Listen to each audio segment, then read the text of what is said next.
Hello, good morning everyone. We are now in Kapatagan to have breakfast. A while ago we had the orientation. It took us around 20 minutes. Of course, they explained the do's and don'ts of the mountain. They explained Mount Apo. And then from there we also got our IDs. Of course, remember to have your own medical certificate. If you don't have your medical certificate, they won't let you hike.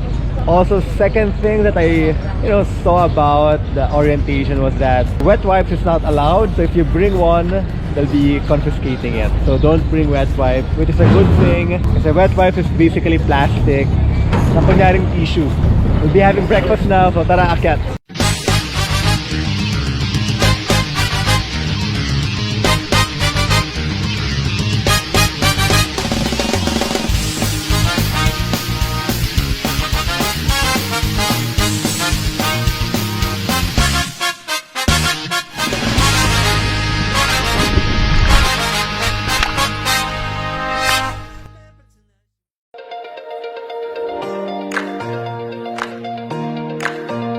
Day 1 of our 3-day Mount Apo adventure, and today, day 1, the first part of the trail is that you'll be passing by vegetable gardens. Dito ang tinatanim ay bell pepper, potato, tomatoes, cabbage, etc. etc.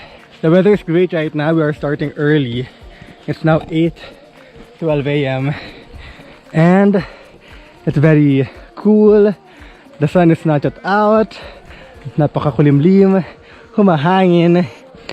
Perfect day to be outdoors. Oh yeah!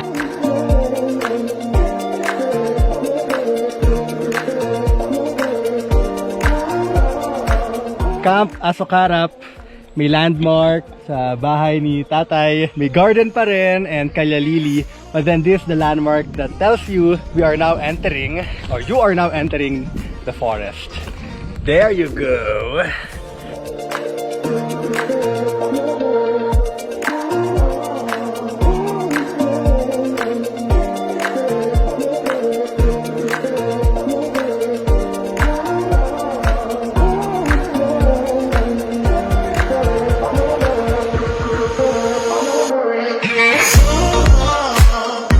Well, 14 p.m. we just passed by Upper Baroring, and from there the trail will be more challenging with so many obstacles like this one. Maraming sanga, mapuno, nakatumba, wherein for you to cross, you either doon ka sa baba o doon ka sa taas. Next landmark will be Lower Baroring. After that, after how many minutes? I think 30 minutes from there will be our campsite, Camp Goody Goody. Tara, akyat!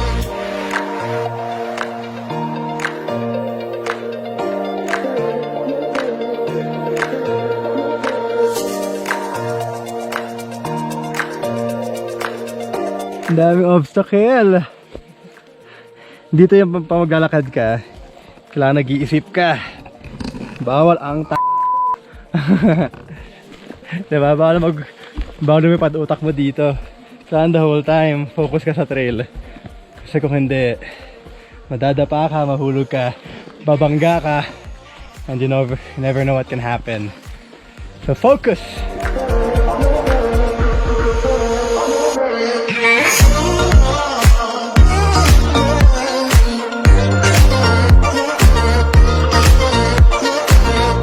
I'm so excited to see the tents. I'm so sleepy, I'm hungry. I'll be eating late lunch after this. Whew! Day 1 done. Day 1 done. Yan ang English. Tara, akyat! Yeah, man!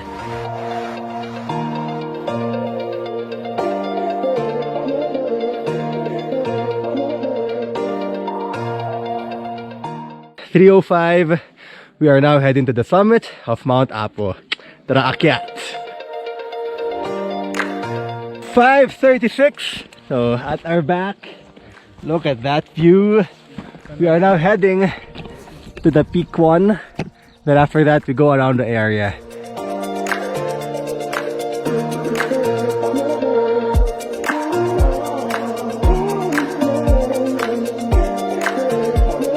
(5:45 a.m.) We are now at peak 1 of Mount Apo.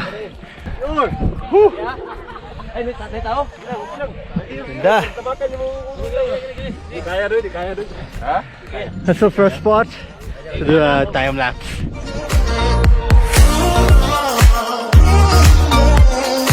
Ang ganda dito. Highest mountain in the Philippines, 2,956 meters above sea level. Every angle, panalo. Ang hirap mag-time lapse to take a video. A lot of things to think about, pero the view is really fantastic. Woo! Thank you, universe.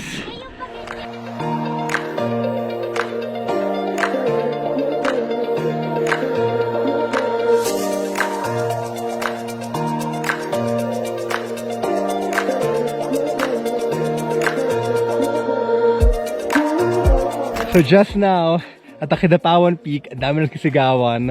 Even on my team, bigla may sumigaw. Apparently, someone proposed. Wow, at the highest peak of the Philippines. And malamang nagsigas yung babae. But a quick reminder, I don't want to be killjoy, but once you arrive here at the area, shouting is highly discouraged. Why? Kasi ang belief nila, if you start shouting, you'll be attracting the clouds. So with a wonderful clear view, pag sumigaw ka, biglang magiging foggy and you'll be inside the cloud. So you don't want that. So I think for this one, I know they're so excited. Ano sa tingin mo? Okay lang ba sumigaw o hindi? But then, you know, keep in mind, shouting is highly discouraged kasi you'll be attracting the cloud. It's important for you to know that. So tara, nga pala, different plan. Instead of going to the Kidapawan Peak and then Mother Peak, hindi na kami magkikitapawan Peak kasi may signage sa old campsite. So we are now heading to the Mother Peak or to the main peak.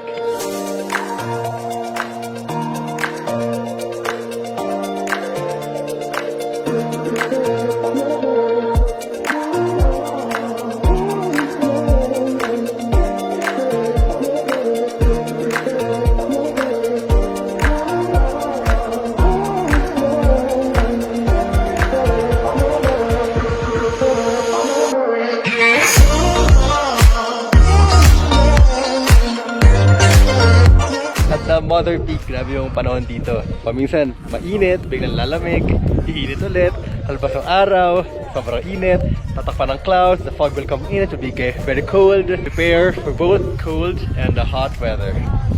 Ngayon, hindi ko na alam. Malamig pero maaraw. No.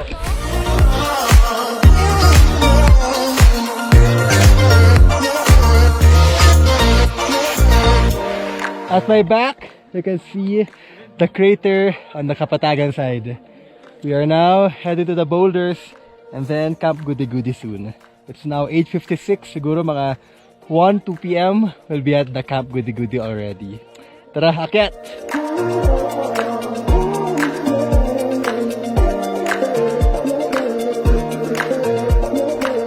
Trail food!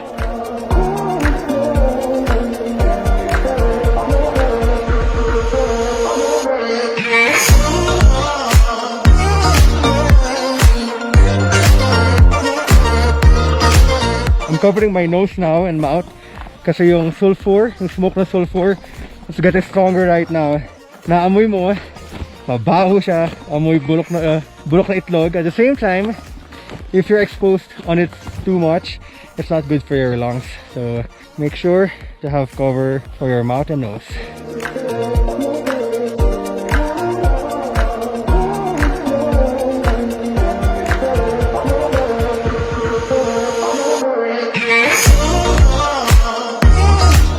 $11 a.m.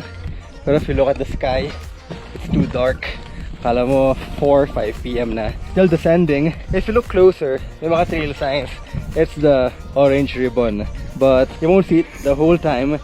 Hindi siya yung 10 meters pa na may pagitan, may ribbon ka agad. So paminsan, may tendency na you know the direction, pero the exact trail you don't know. So it's very important na alam mo yung direction mo. Like a while ago, the sulfur was in front of us. And alam namin na dapat nasa side kami ng sulfur. We knew na mali na yung daan. That's why it's very important for you to know where you're going to. Yung mga landmark na nasa yung sulfur. Kung may nakitang landmark na malaking bato, dapat malaman mo na kung saan dapat kayo dadaan. Ito yung trail sign na sinasabi ko.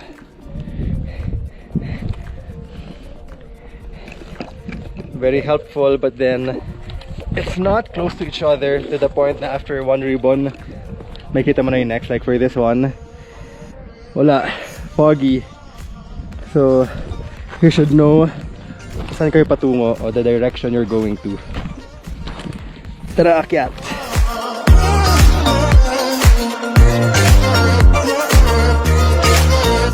Back in the forest, possibly from here 15 to 20 minutes more to camp. Goody-goody. May mga delikadong parts pa rin like this one. Pag duman ka dyan, bangin na yan. So sa left side tayo. Like that! Day 3, good morning. It's now 6:41 AM and the first thing that occurred sa umagang ito is the presence of monkeys.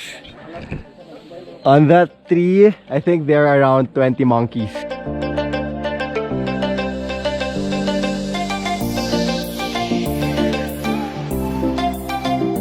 (8:08 AM). It's now descending time.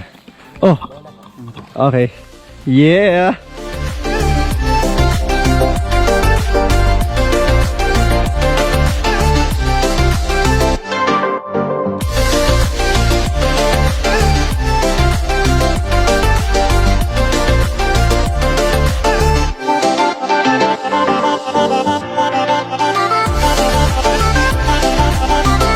We are about to end our hike and I think this is the best time for me to explain Mount Apo. Mount Apo is the highest mountain in the Philippines. It stands 2,956 meters above sea level. It is located in the middle of Cotabato and Davao in the island of Mindanao. To get to the summit, there are multiple trails. I think there are 7. Magpet, Kidapawan, Kapatagan, Makilala, a trail via Talomo, etc. etc. But the most commonly used trail would be the Kidapawan trail and the Kapatagan trail, which we did right now. Kidapawan trail is harder, I would say, than Kapatagan trail. Why?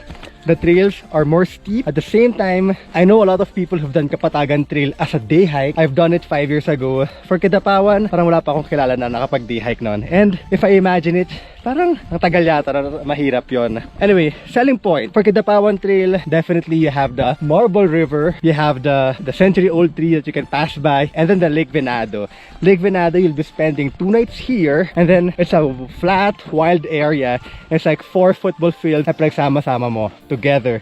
And then from there, the view deck, the viewpoint of Mount Apo is really, really stunning. For Kapatagan Trail, the selling point would be definitely the boulders. And from the summit, the peak one, I would say the best sunrise view would be there. So those are the selling point ng dalawa. But then, if you want to experience both, you can do the traverse. You start from Kapatagan going up and then go down to via Kidapawan Trail. Or the other way around, climb up via Kidapawan Trail and then go down via Kapatagan Trail. For hiking, for camping, of course, water source. In Lake Venado, there is a water source. For Camp Goody-Goody of the Kapatagan Trail, walang water source doon. For challenge, of course, yun nga, steep. For Kapatagan Trail, kayang-kaya naman. But one of the things I would see as a challenge is that if it's raining, the first part of the trail can be really, really muddy. Dahil, may dumadaan ng kabayo. So, there's a tendency na sobrang putik ng daan. Another question. Can you hike Mount Apo during the rainy season? Yes, you can. However, keep in mind that at the Kidapawan side, if the rain is too strong, the Lake Venado can be, parang tumas yung tubig. I remember one of the hikes I've done there before. We did not camp at Lake Venado kasi the water is too high. And when we passed by it, to get to the summit, the water was up to here. On the Kapatagan side, however, if you hike it on the rainy season, it's also okay. But prepare for a very muddy trail, especially on the first part. Second, how many people can hike Kidapawan Trail or Kapatagan Trail or any other trail? Right now, it's properly regulated. They will only allow 50 hikers per trail per day.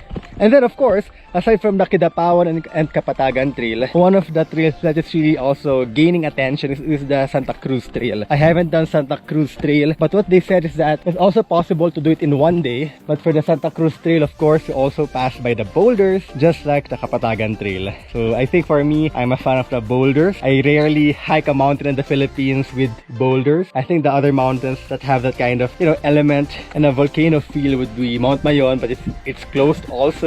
Mount Bulusan in Sorsogon, which is also closed. Canlaon, the highest mountain in the Visayas, is also closed. So I think the closest mountain that you have that boulder feel will really be Mount Apo. If you know any mountain who has that, please let us know. Okay, we're about to end our hike. We are now at the vegetable garden again. Ito naman mga carrots. Itong part na to, kasi pinapahinga nila. I'm not sure what will they be planting. But whew, day 3. It's only 11:46 and I think from here around 20 minutes more and we're back at the jump off port where we started. So thank you for watching. Tara, akyat!